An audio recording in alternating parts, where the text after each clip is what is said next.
You are listening to A Woman's Guide, Episode 9. Are you a worry wart?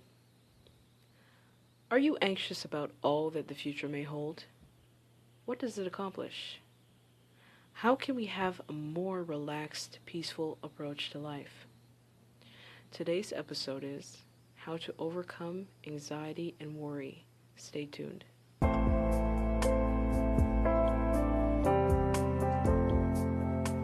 This is a woman's guide to reclaiming wholeness after sexual abuse. For all of you listening, welcome to the show. I am Simone, your confidant and guide. Thank you for tuning in. Yes, so anxiety and worry, gosh, this is something I still struggle with. I still struggle with it. And it's annoying, very annoying. So if you deal with this, then this is the show for you. This is the episode for you. Okay? Just know that you're not alone. So let's first start out by defining what anxiety is. Anxiety is a state of apprehension and worry, see? And that's why I put them together. Or nervousness about an upcoming event that may have a uncertain outcome. So you don't know what's going to happen. So you're worried or you're in fear because you don't know what's going to happen for that event or circumstance or whatever. So for worry, it's to feel anxiety. There you go. Or unease when we dwell on our problems and or difficulties. Okay, so worry really is and anxiety are pretty much the same, only that I would say there's a little bit of variance with worry, because worry is to feel or to have an ease about a certain situation that could be happening right now. Anxiety is more of a future-based type of thing, where you're worried about the future. But you can also worry about the future as well, which is why they said anxiety. So worry and anxiety are pretty much twins, I would say, if not siblings to each other.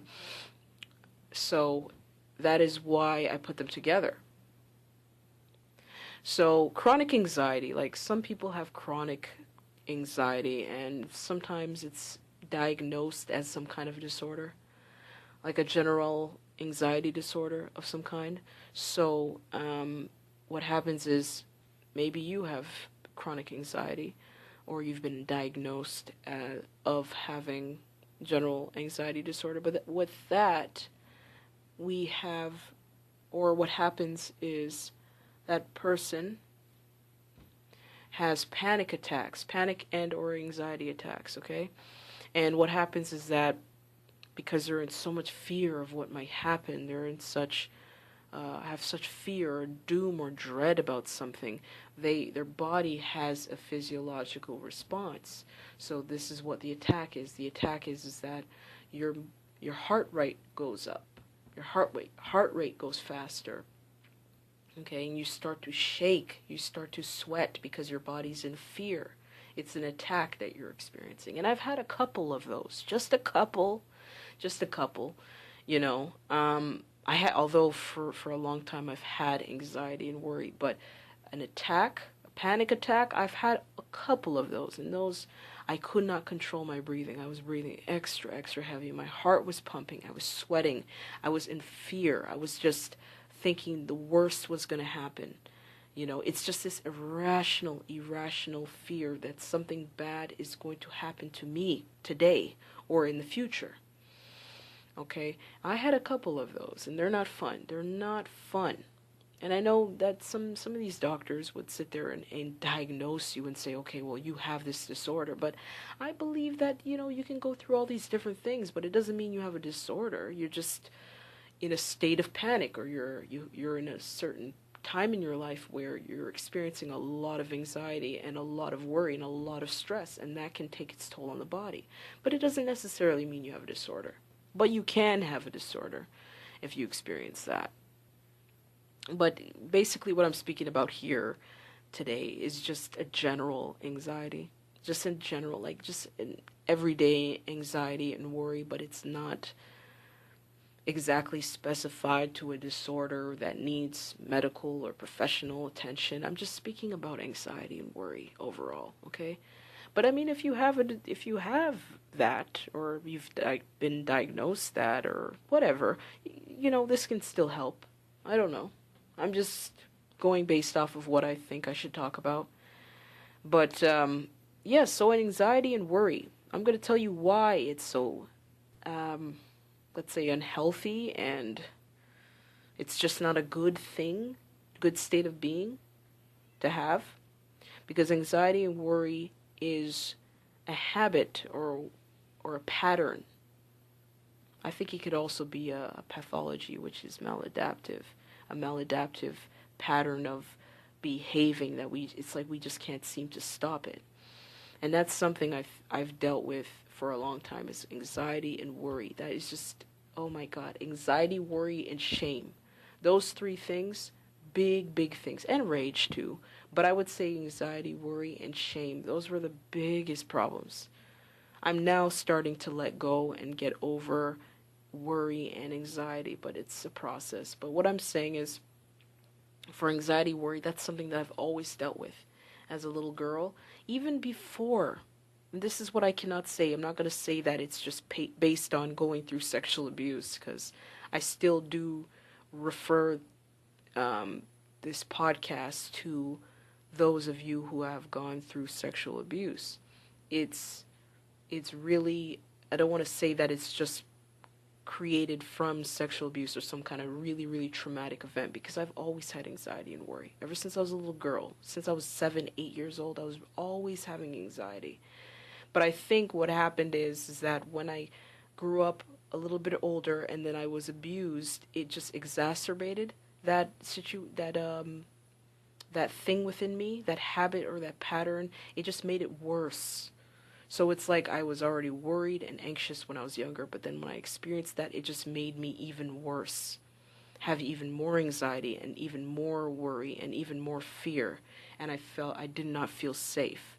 So I know that anxiety and worry can be a sort of, can be a kind of a PTSD, which is a post-traumatic stress disorder.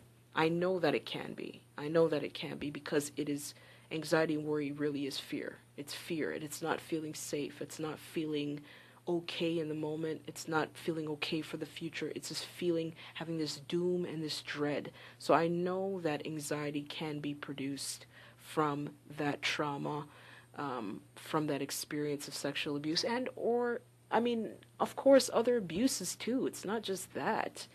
But for sure. But for me specifically, anxiety and worry was something that was always there for a long time. I don't know why I was such a worrywart. I don't know why I had such high anxiety as a child. I was always worrying, always anxious. And then when that kind of abuse happened to me, oh gosh, it just made it totally worse. It made it so much worse. It just made me really be in fear all the time, all the time. But anyway, let me get back to what I was saying. So yes, so anxiety and worry is a habit or pattern. And I know that it's a pattern or a habit that can hinder your life. It can hinder your life. It can hinder your goals and your plans and living your life to the fullest. Of course it can. Because if you're anxious and worrying all the time, how can you be planning, effectively for the future? How can you be sitting there and trying to accomplish your goals and living your life fully if you're always thinking about the worst that's going to happen and thinking, oh gosh, this is going to happen, that thing is going to happen, and that's going to hinder your ability to make plans for yourself, because you have fear of a certain outcome or what may happen because of this outcome, and you're worried about what's going on now, and you're worried about you're just worried. It steals your ability to think any thoughts that are successful and happy and peaceful. You're not going to feel good about that.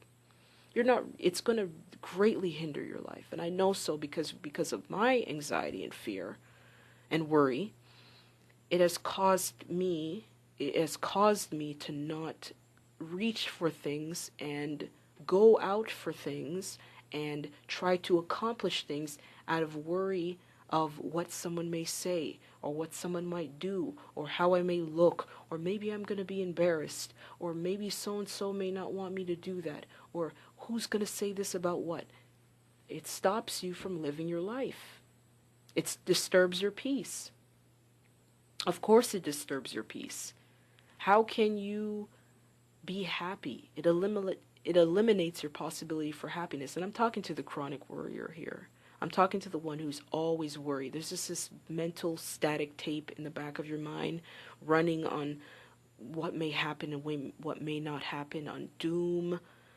Something may happen, things may collapse, you're feeling dread. You're not going to be happy. You're not going to be peaceful. It's going to disturb your peace because your mind is constantly running on something that may happen, something that you don't want, something that can crash or collapse, or someone may leave. You cannot think clearly or effectively. How can you? If your mind is in fear, you can't think clearly. You can't think rationally. You cannot.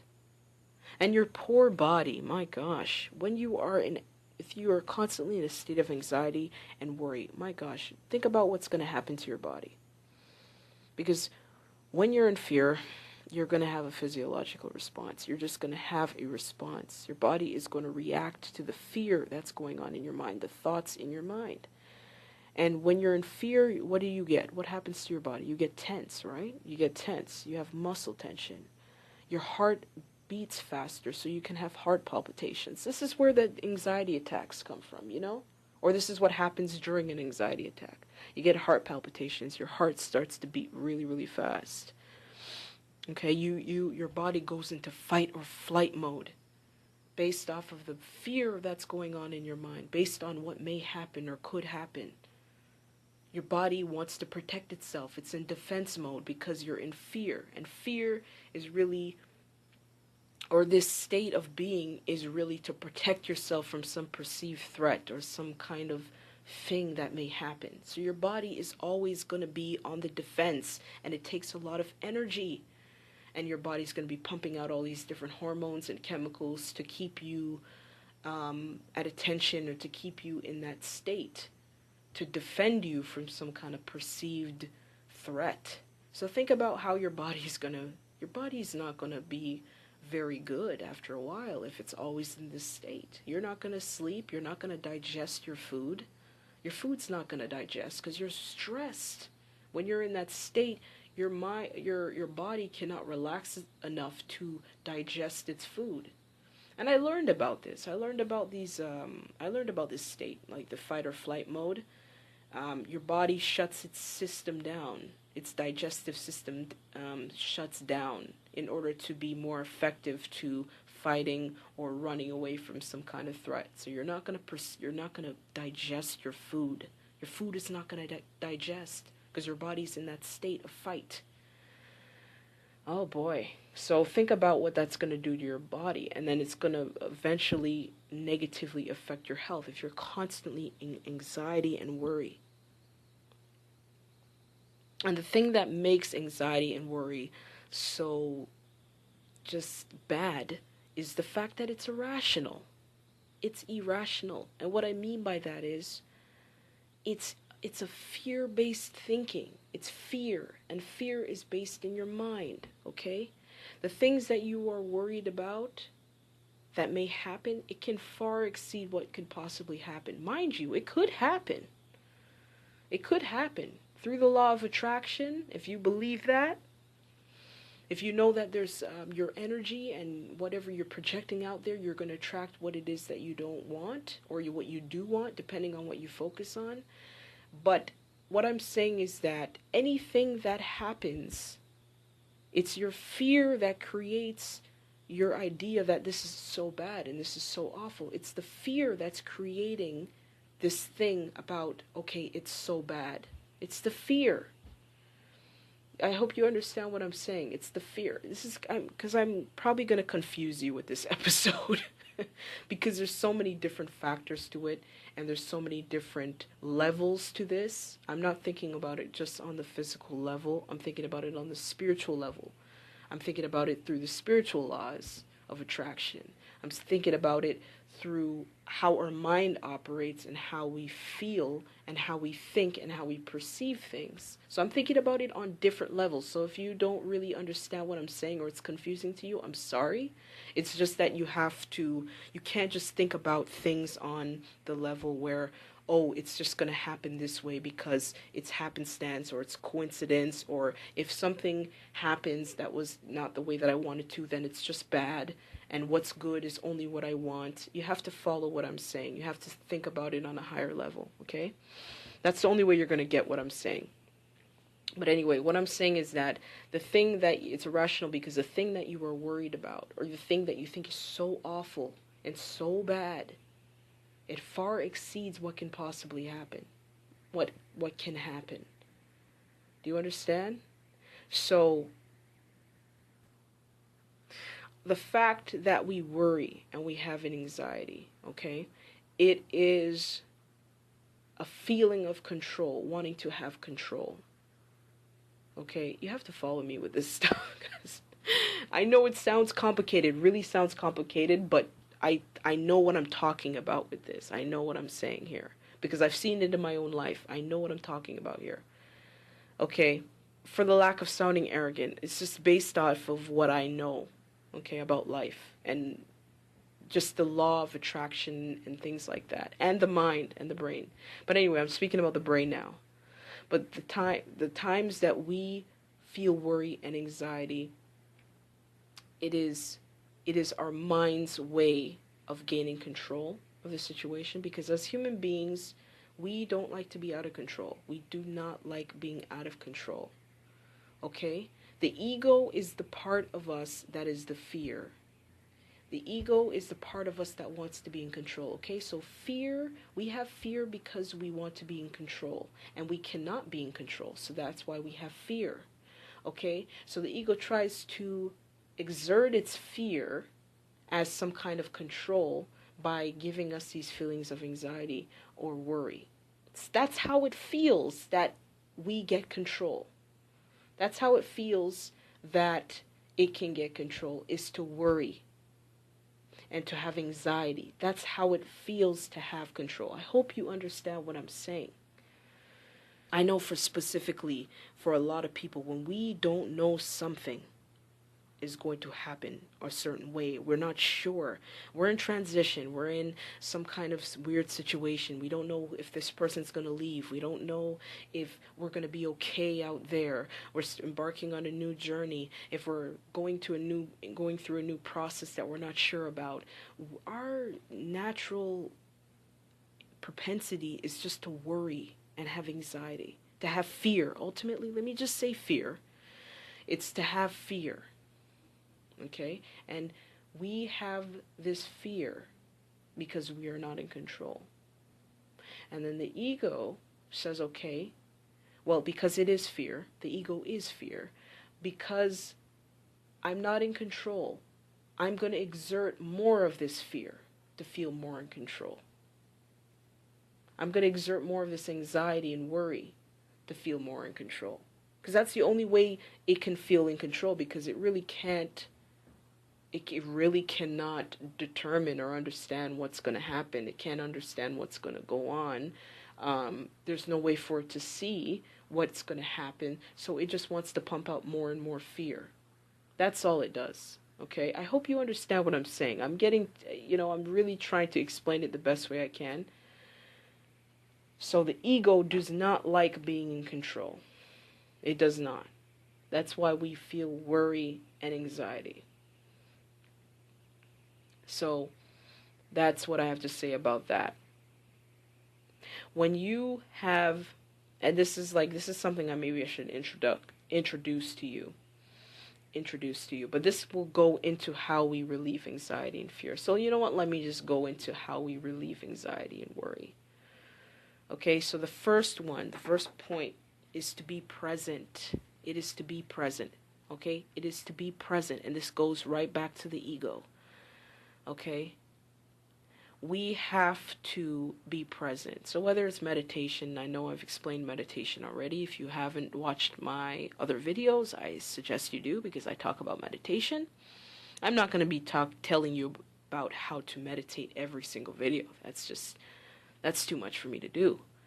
Because anyway, but meditation is just about being present with your breath, okay? It's being present with your breath. Now, referring to the ego now. The ego, like I was saying, it is fear, right? And it likes to project itself with fear.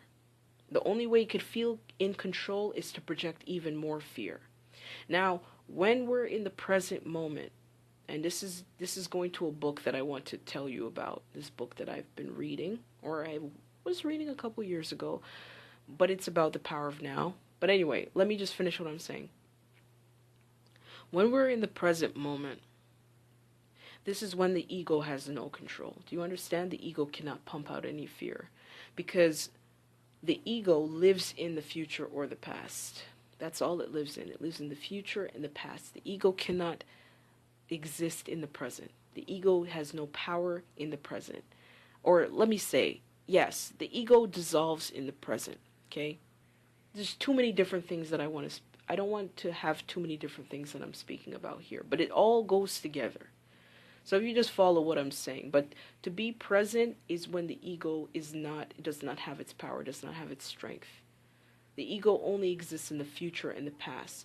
This is where the anxiety and worry comes from, because we're thinking too much about the future. Regret and guilt and shame comes from the past. Now, when we're in the present, there's nothing for us to feel but the now. Okay? The only thing we can feel right now is when you're fully present in the now, is you feel peace, because the ego does not exist, in this present moment. Ego does not have its projections of fear in this moment. So that's why you feel peace. But the ego is the one that is in charge of all these feelings of fear and anger and frustration and guilt and shame, because it's too future-based or it's too past-based, okay? The present, when we're in the present, which is really all the time, and you have to really think about this on another level. The present is all we have. We don't have the future, we don't have the past. The past is a former now.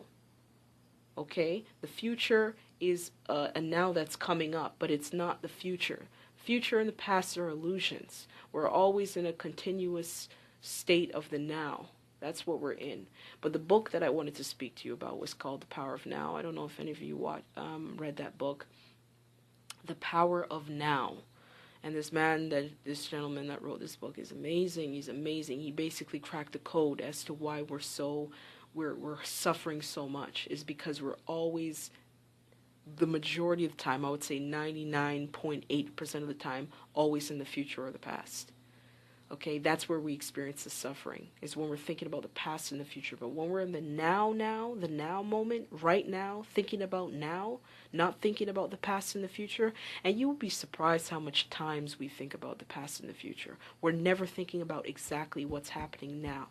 And it's insane. It's insanity. That's what he was saying. It's insane and it's insanity, even though the majority of us do it. But when we are in the present moment, that is when the ego dissolves and we actually feel peace. Because I challenge you to think about it this way, because every time you are feeling negative, are you not thinking about the past or the future? Are you thinking about what's happening right now? Are you making a reference to what may happen in the future, or what happened back then, or what this person did to you in the past, or how you felt so-and-so in this time in 1992, and maybe this may happen in 2019, and possibly that can happen. Every time we're experiencing something negative, it's in the past or the future. So when you are in the present, when you are here now, you are okay. You feel okay. You feel peaceful. This is why meditation brings you into the now. Meditation brings you into the now because you are breathing and you're being peaceful in the now. Meditation brings you into the now. Okay, so I hope I explained that for you. I hope I explained that for you, that point. Okay? Because when you do not experience worry or anxiety if you are in the now, because you don't think about it. When you think about the present, or sorry, when you think about the future, that's where your anxiety is coming from and your worry is coming from. You're focusing on right now, you're not gonna feel that. It's future based. Worry and anxiety is future based. So stop thinking about that. Anyway, the next point is, in order to be present, because this takes time to be in the present moment, to get all that mind stuff out of the way. In order to be present, I would say you have to soothe yourself first. Soothe yourself, because if you're in a state of upheaval, of anxiety, of worry, you're getting shaky and you're getting, wired and worried, okay? You have to find ways to calm and relax and soothe your mind. You have to find ways of bringing yourself down, bringing yourself off that manic state, I would say. Find something to soothe and calm and relax your mind, to bring yourself into the present moment. You understand? So I always talk about positive affirmations, but it brings you into the now. You're using your words to bring you in the now. Okay? So you use positive affirmations to put yourself in a state, to remind yourself of the present moment, to remind yourself of your okayness, if that's a word. That's not a word. You remind yourself of your okayness in the present moment. Okay? So what that is you say, I'm fine. Everything is okay. This is another one that I use a lot. I've gotten it from someone that my mother knew, and she started using it, and then I started using it. Now that's all I use. But I say all is well. All is well. Right now, all is well. Even whatever that's going to happen later on, or whatever that happened in the past, all is well right now. It's all is well. So use a positive affirmation just to state your okayness at this moment right now. Okay? Now, also, if you want a certain outcome or situation to turn out, relatively the way that you want it to turn out, you can state that to yourself. You can say, everything will be okay. All will be well. You know what I mean? I will have a peaceful outcome. I will have a happy outcome. I will get what it is that I desire. Whatever. Just say something that is going to soothe and calm and relax yourself. Calm and relax yourself. Bring yourself into the present. That's ultimately what I'm saying. I'm just telling you different ways of bringing yourself into the present. Music, oh gosh, don't underestimate music. Music is very, very good, especially when you're feeling anxiety and worry. You're just feeling this flare up of stuff that's coming up inside of you. Use music, because it elevates the mood, it releases endorphins, and of course you need to watch what kind of music you're listening to, because some music can induce more feelings of anxiety or stress or anger, because music really does create certain energy. We get certain energies from music. But if you've listened to something that's peaceful, something that has a positive message, it has positive words, it has soothing words, it has a soothing tone, or soothing beat, that can help a lot. That can help a lot. So music is another thing. Use music to help you with it too. In fact, because I think about things on so many different levels, music can actually really heal that too. Because I know that, when I go on YouTube, there's all kinds of videos on YouTube, but when you go on YouTube, there are literally videos that go on for like 6-8 hours long, and it's music that have a certain frequency that can actually balance your mind. It can balance your mind and help with anxiety and worry, or help with stress, or help with anger. There's different things out there. There's frequencies in music. Music can literally change you, and it can literally cause your brain to release certain chemicals, whether it's good or bad, whether it makes you feel calm or stressed or angry or happy. Music is very powerful. Music is very powerful. So don't underestimate it. You can even find some music. Yeah, find some music that, pertain to anxiety and stress or worry. They have that. So you can try that out. Try that out.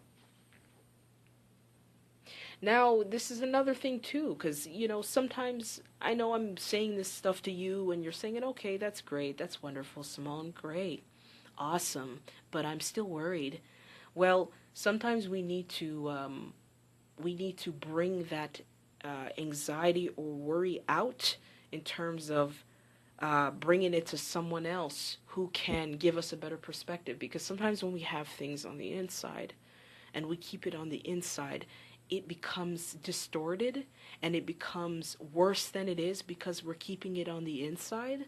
So sometimes what we can do is we can talk to someone else about our worries. Talk to someone else. I don't ever underestimate just speaking to other people about what's bothering you or what's worrying you or the thing that you're stressed out about. Talk to someone else because it can help you get a different perspective. It can help you get a different perspective, a different idea, a different perception.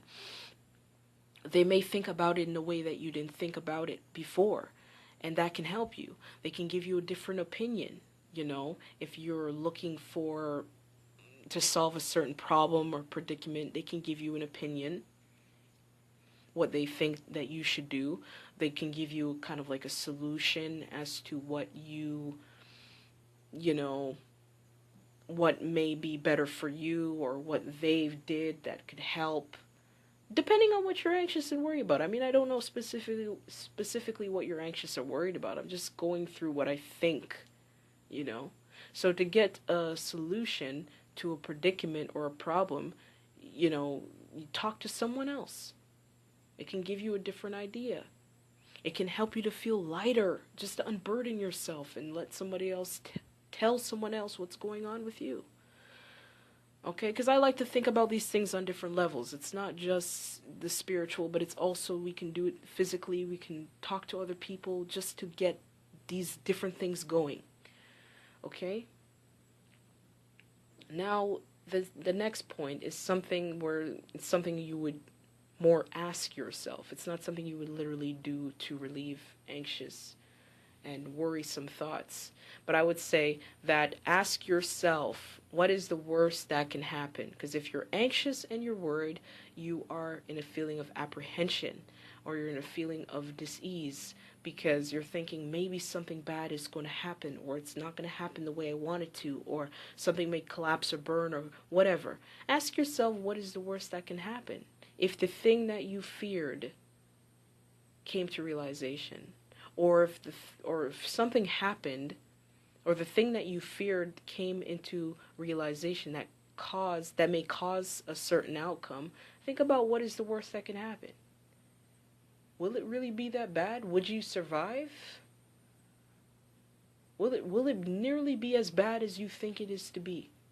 Will it really cause you to burn or collapse or lose your life or become homeless or become, devastated on a health level, within your health? Or will your children die? Or, you know what I mean? You got to think about it. What is the worst that can happen? Will it really be nearly as bad as you think it is? Because, like I said, when we keep things on the inside, things inside of us fester, and it turns into a distorted type of idea of something that may happen. It's fear. Remember what I said about it's irrational? It's fear. So when we get ourselves outside of that fear and think about it practically, about what could possibly happen and what is the worst case scenario, the absolute worst case scenario based off of what you're worried about, it's really not as bad as you think it is. Okay? So even just know that everything happens for a reason. Everything happens for a reason. So even if that thing that you did not want to happen happened, know that it happened for a reason, and it's for your good. You may not think that way, because even if the thing that you think is going to happen and it's not what you want, and it happens anyway, and it happens and you're upset or you're angry or you're devastated, maybe it is causing you to realize that, or learn something about yourself that you need to learn, or cause you to grow in a certain way that you need to grow. Or maybe if it's a certain outcome to a desire that you have, or something that you've been praying about, or you've been wishing for, you've been hoping for, and it did not happen the way you wanted to. It happened exactly the opposite of what you wanted it to happen, how you wanted it to happen. Maybe it's not good for you. Maybe the thing that you want is not really good for you. Maybe there's something better. Most often than not, I'm telling you, the things that you don't get the way that you want to get it, something better happens. Something more fulfilling or something that's better for you happens. So even when we get things that we don't like, or we think is wrong, or we think shouldn't have happened, it did something to allow us, possibly put us in a different path, or put us on a different trajectory, or put us in a different position so we can get what it is that we really want. Or it pushes us to become the person that we really want to become. Or, because that happened, it allowed us to meet this a certain person that we really need in our life that can later help us for something, or that person helps us or with some kind of goal or dream, or that could be your partner, something, you know what I mean? Like, it leads to different things. So we have to understand that everything happens for a reason.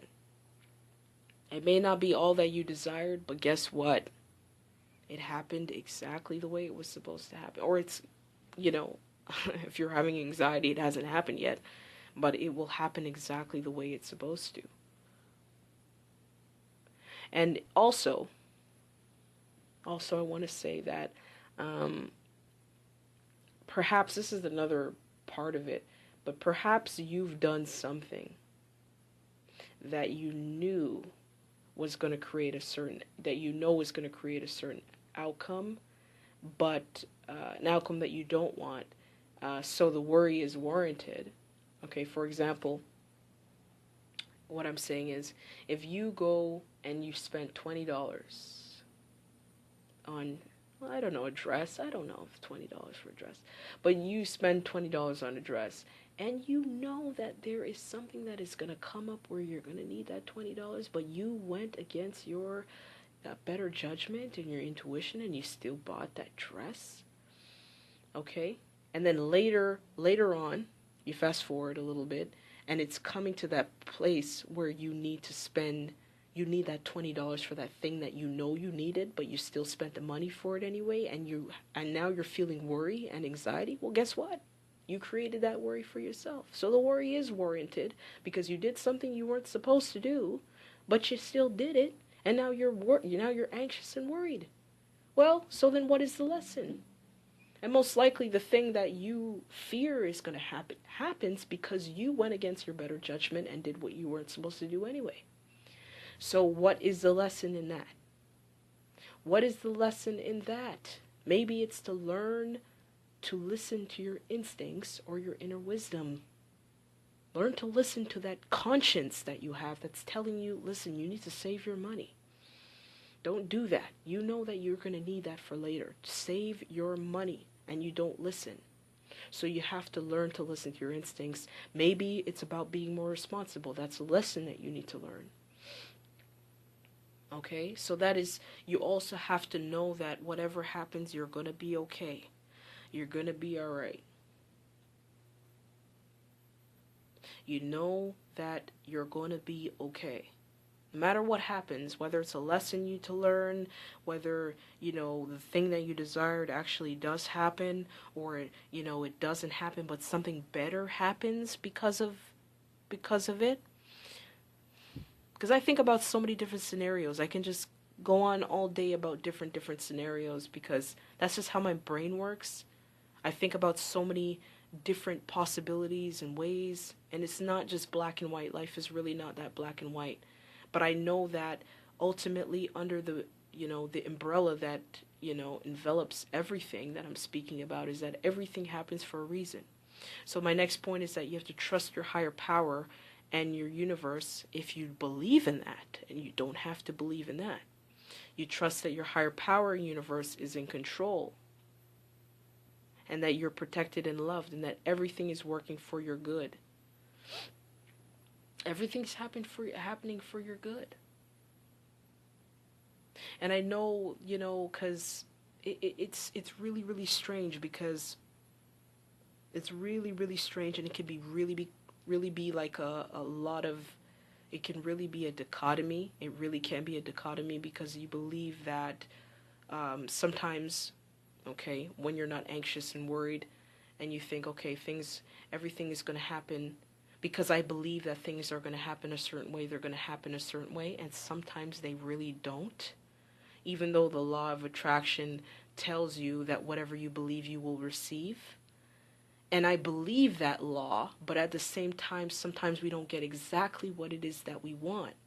Or we may get our prayers answered, but it's not in the way we think we should get it answered. So then we think that if we're not observant, we think that we didn't get our prayers answered, or things did not turn out the way it should be, but it does happen that way. Or something happens as a result of us believing and hoping and knowing that things are going to turn out okay, and it does not happen nearly to the extent that we thought it was going to happen. Something happened that was awful. Something awful happened. But then later on, in retrospect, we realized that, okay, that happened for a reason, because if that did not happen, then this wouldn't have happened, and that wouldn't have happened, and then I wouldn't have gotten married, and then I wouldn't have moved to another country, and things wouldn't be as good as it is now.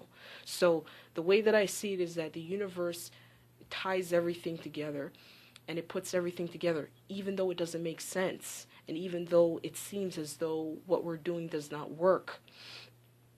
What we're doing is not working. But it ties it all in together, because no matter whether the outcome, this is the way my brain thinks, okay? No matter what the outcome, whether it seemed awful, or it was bad, or it was devastating, and we believed for something and it didn't happen the way we wanted it to, or we got it exactly the way we wanted it to, or we got nothing near what we wanted, but we think maybe we got something that was kind of related, but it was so much better than what it is that we wanted to get. It doesn't matter. Everything is happening the way it's supposed to happen, and it's for your good. It's for your good. So that's what I believe. I hope I don't confuse you. I really hope I don't confuse you. Okay, because when you explain it in words, sometimes it kind of sounds, it's really a paradox. It's really a paradox. It's a lot of dichotomies to that. So I'm just saying that, your higher power or God, the universe is in control, and everything is for a plan, and everything is for a reason. Okay, so fear is the basis of worry and anxiety. So that means that love, which is power, the higher power, source, God, is love, and love is the antidote, right? So that's what we need, and that's what we need to do, is trust, and trust that everything is going to work out okay for us. And another point is just understand that life is too short. Life is too short to be worrying like this and be anxious like this. Life is too short. Time is passing you by as you worry. Time is passing you by as you worry. Okay? This is why you shouldn't worry and have anxiety, because you're missing precious moments with your loved ones and family and friends as you're worrying and feeling anxiety, when there really is no need to, because everything is ultimately going to turn out okay anyway. You're missing that time. You're missing the time, which is now. Okay? And that's another thing about worry and anxiety, because even when you get to the place where it is like the thing that you were so worried about and so anxious about turns out okay, or, whatever happens, you get to that point and you pass that point and you say, okay, well, whatever, it happened that way, it's cool, and then life is kind of smooth again, And then you get to the next point where you're worried and anxious about another thing that comes up, because it's like a cycle. You just keep worrying and anxious and worrying because life is still going to continue. And if you don't get out of the habit of worrying, you're going to be worrying and anxious all of the time. You're never going to enjoy anything. So you're missing times, the precious times with those loved ones that you have. You're missing the laughter, you're missing the beauty and the joy around you because you're worrying. Worrying is a big waste of time, even for me, like I'm just saying, because yes, things have not happened exactly the way I thought it would happen. Some things I expected to happen, it did happen. Some things I didn't expect, it didn't happen. And but at the end of the day, even though I didn't get what I wanted, the way that I thought I should have gotten it, it turned out a lot better than I thought it would. Okay? And even some of the uncomfortable spots and the times where it's just like, oh my goodness, I can't take this. This is going to break me. I can't go on anymore. Da da da da da. I realized that life was just making me grow up and making me develop and become my best self. So all the times that I was worrying about something, or how it was going to turn out, or who was going to leave, or if I would be okay, if I was going to have enough money, everything turned out okay. Okay? Everything turned out okay. The anxiety and worry was a waste of time. It was a waste of time. And you're wasting your time, okay, with your precious loved ones. You're wasting time. Because I'm telling you, time is passing by. And if you're just going to worry, you're wasting your entire life worrying. Because everything's going to be fine. Everything's going to be okay. So just know that if you're a chronic worrier, it's irrational. It is not rational. The fear in your mind, it is created. It's fear. Fear is created in your mind, okay? So therefore, it's irrational. It's not going to happen the way you think it's going to happen, or, the profound crappiness of how you think it's going to happen, or it's really not as bad as you think it's going to happen. Even if it happens that way that you imagine it to happen, it's really not as bad. Do you understand? It's not bad in the way that you think it's going to happen. The world's not going to collapse on you. You're not going to lose it all. You're not going to lose your integrity. You're not going to lose your love. You're not going to lose what belongs to you. You're not going to go under and crash. You're not going to die. You understand what I'm saying? It's not as bad as you think it is. That's why I'm saying it's irrational. Because there's a lot of things that I was anxious and worried about, but even when it happened, it wasn't as I thought it was going to happen. It didn't happen in the depths that I thought it was going to happen on. It was on the surface. The bad thing was on the surface, but underneath it was okay. Do you understand what I'm saying? You have to, I'm trying very hard not to confuse you or make it sound like I'm just blabbing a whole bunch of nonsense, but I know what I'm trying to say to you. I know what I'm trying to say to you because I've gone through it, and I know that life is not nearly as bad as you think it is. Okay? Whatever happens, it's going to happen the way it needs to happen, and it's going to happen okay for you. So just know that whatever outcome happens, it's going to be okay.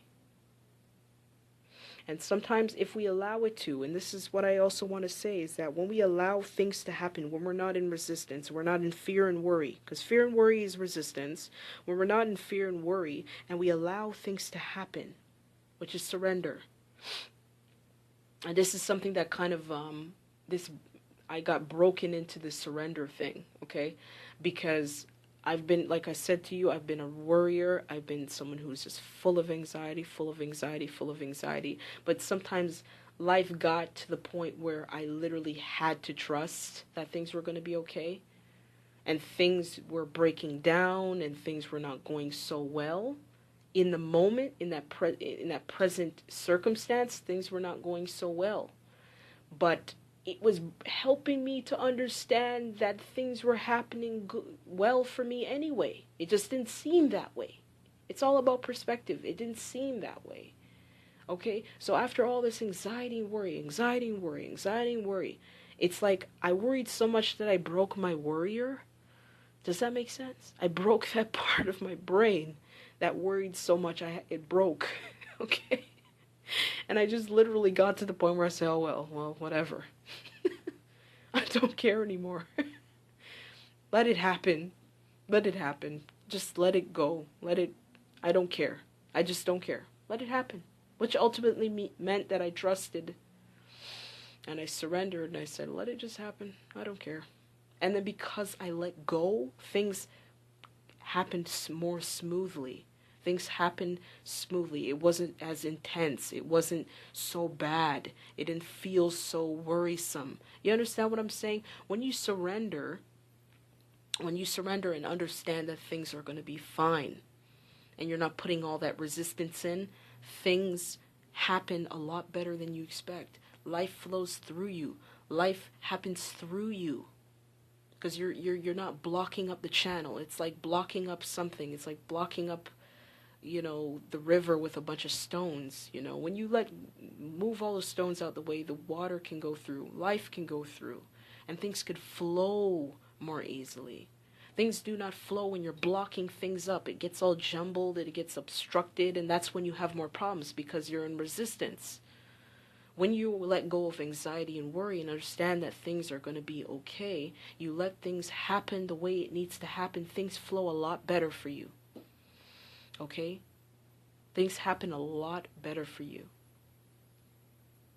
Okay? Things happen a lot better for you when you just let go and trust and understand that whatever happens, we make things worse by our perception and our mind. Okay? We make things worse by our perception and the way we think about things. That's what makes it worse.